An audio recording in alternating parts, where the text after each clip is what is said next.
Hello my dear students, today we have to continue that part, is matter around us pure or not.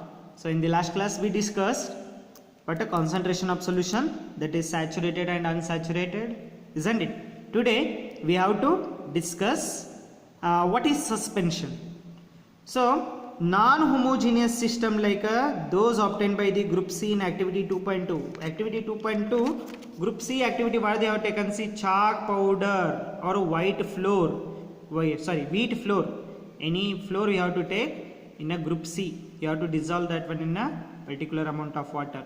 Here chalk powder or wheat flour, it cannot completely dissolve in water, isn't it? So non-homogeneous system we should call. Homogeneous means it should dissolve, but here non-homogeneous system like those obtained by the group C in activity 2.2, in which solid are dispersed in the liquids, isn't it? Chalk powder that is dispersed, that get deposited at the bottom, are called such a things are called suspension. Such a solution is called suspension.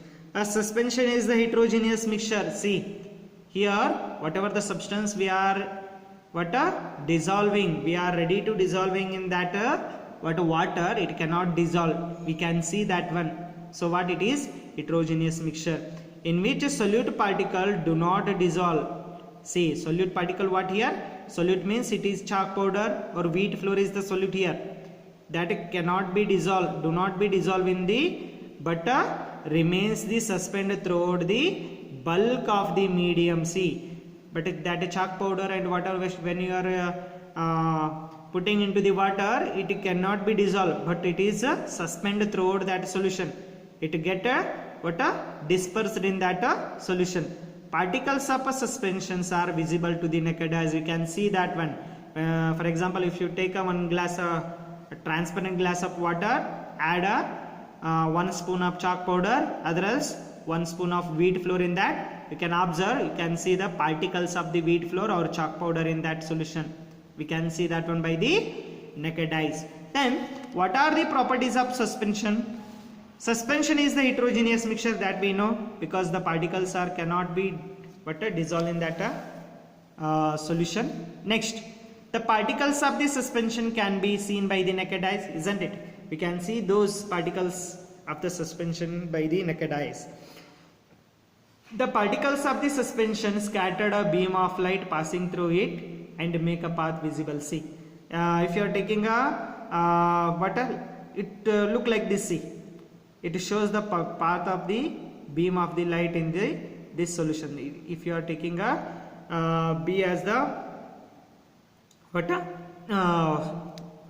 and chalk powder, it shows when we should pass a light through that one, it shows its path visible. The particles of the suspension, okay, third point over.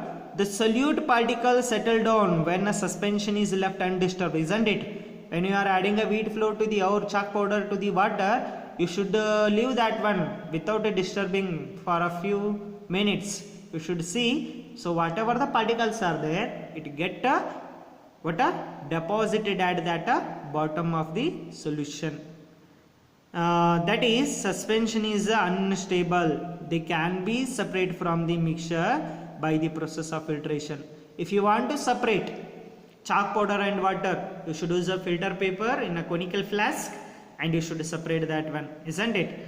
So when the particles settle down, the suspension becomes and it does not scatter any more light, isn't it? So particles is more, after particles settle down, it shows its light path visible here. Then what is colloidal solution? Colloidal solution means the mixture obtained by the group D in activity 2.2. See, group D activity, what they have taken? Group D means few drops of milk or ink into the group D. So few drops of ink or milk you should dissolve in the water. What happens?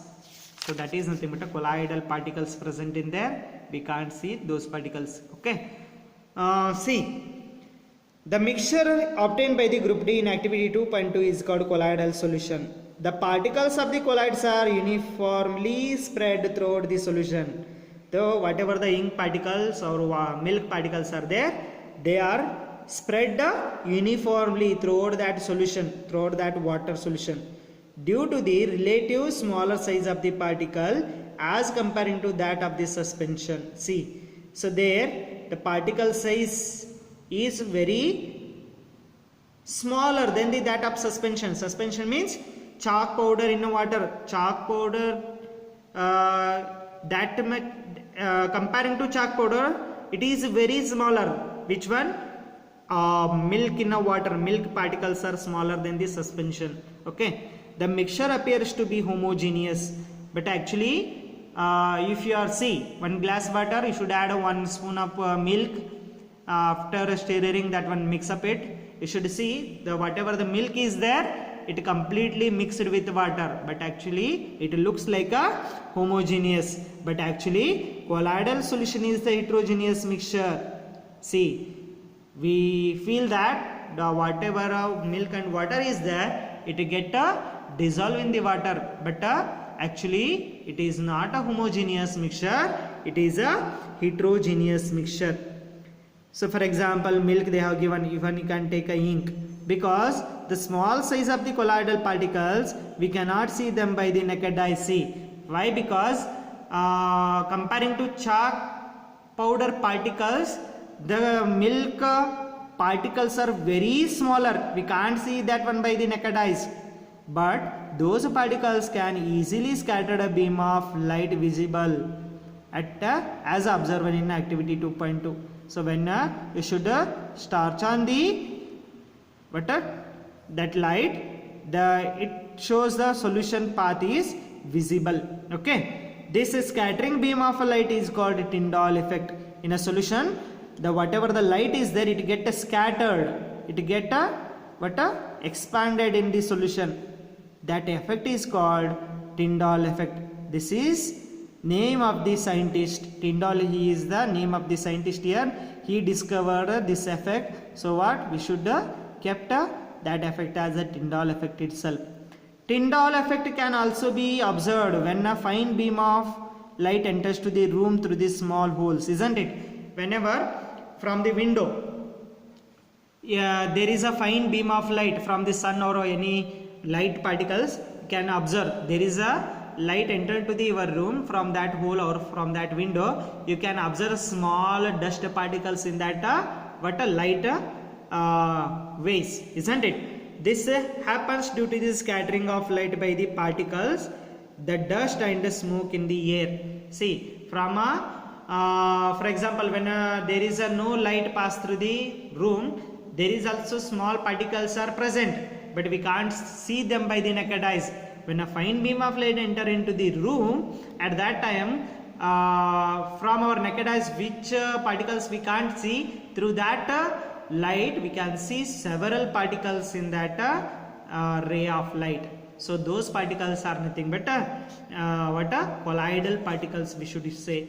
So it means in a air there is a smoke and a dust particles also present, isn't it? Then Tyndall effect can be observed when the sunlight passes through the canopy of the dense forest. See, you have to see, this is the Tyndall effect. Canopy means it like a roof in a forest.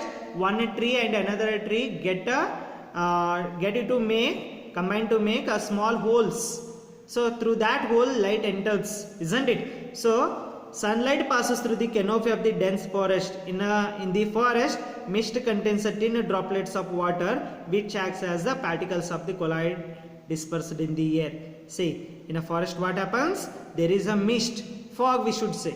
So it contains tiny droplets of water. In a fog it contains droplets of water which acts as the particles of the colloid dispersed in the air, which is act as the dispersion of a light through that canopy of the forest. We can see the sunlights there enter into the canopy of the forest.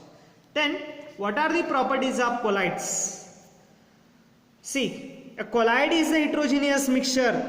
The size of the particle colloid is too small to be individually seen by the naked eye. See, colloidal is a heterogeneous mixture. It is not a homogeneous, but it looks like a homogeneous, but actually it is heterogeneous mixture. The size of the particle of a colloid is too small. Comparing to chalk powder also, it is very small. So we can't see that one by the naked eyes. That is one more property of the colloid. Colloids are big enough to scatter a beam of light passing through it and make a path visible. See, colloidal particles are ready to what? Scattered, passes through light through it, isn't it? They do not settle down when left undisturbed. That is, colloid is quite stable. See, they cannot settle down like a chalk powder and water. If you mix, you should keep that one for the few minutes. Whatever the chalk powder is there, it get deposited at the bottom. But in case of colloidal solution, means milk in a water, the colloidal particles cannot be settled down. So they are quite stable. They are fixed at its own path or its own position, isn't it? Then they cannot be separated from the mixture by the process of filtration. We cannot separate milk and water by the filter process. So however, chalk powder and water we are separated by the filtration. Here it is not possible because the special technique of a separation of the known as centrifugation can be used to separate the colloidal particles. To separate the colloidal particles, we should use the water separated technique, that is nothing but a centrifugation. Centrifugation means milk churner. You should get from the milk you are getting a butter. There you are using one equipment, that is nothing but a milk churner, isn't it?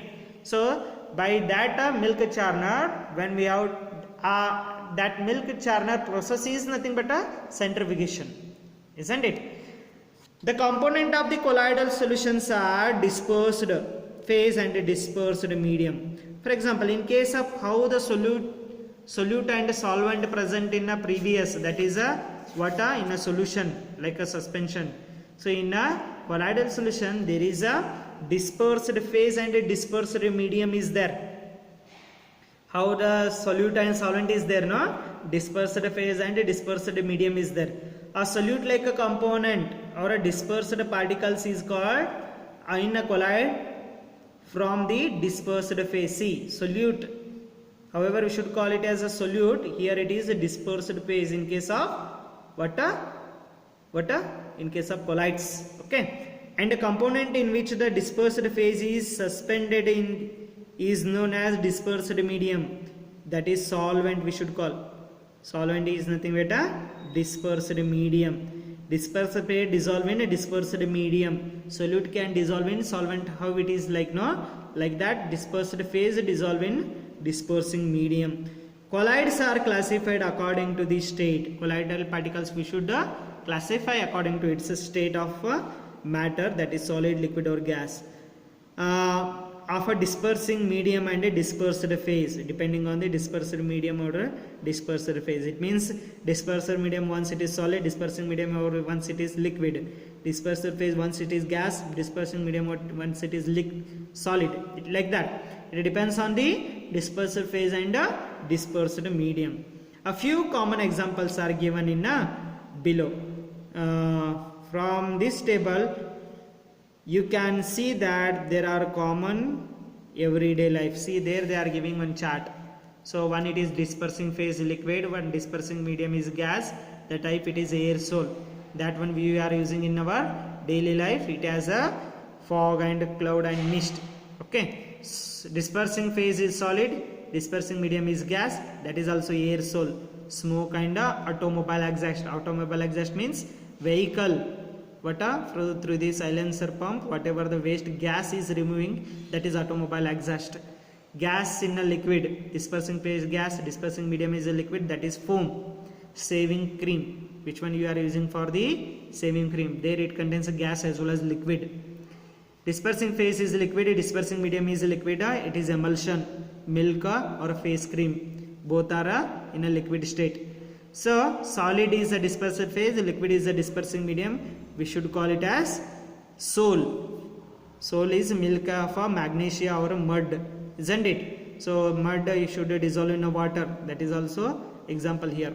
Gas and solid, we should also call it as a foam. foam or rubber or sponge, pumice, it is a type of the stone. So then liquid and solid, that is gel, jelly, cheese, butter, both contains a liquid as well as solid, isn't it? So solid in a solid, that is a solid soul, colored gemstone and a milky glass. Which one you should ready to hold in a what a table, which it is a type of the stone. Okay, so I hope you all are getting a colloidal solution. We'll continue next class, separation of a component of a mixture. How we have to separate a if your two component get mixed. There is a several methods are there. We should discuss that one in a next class. Thank you.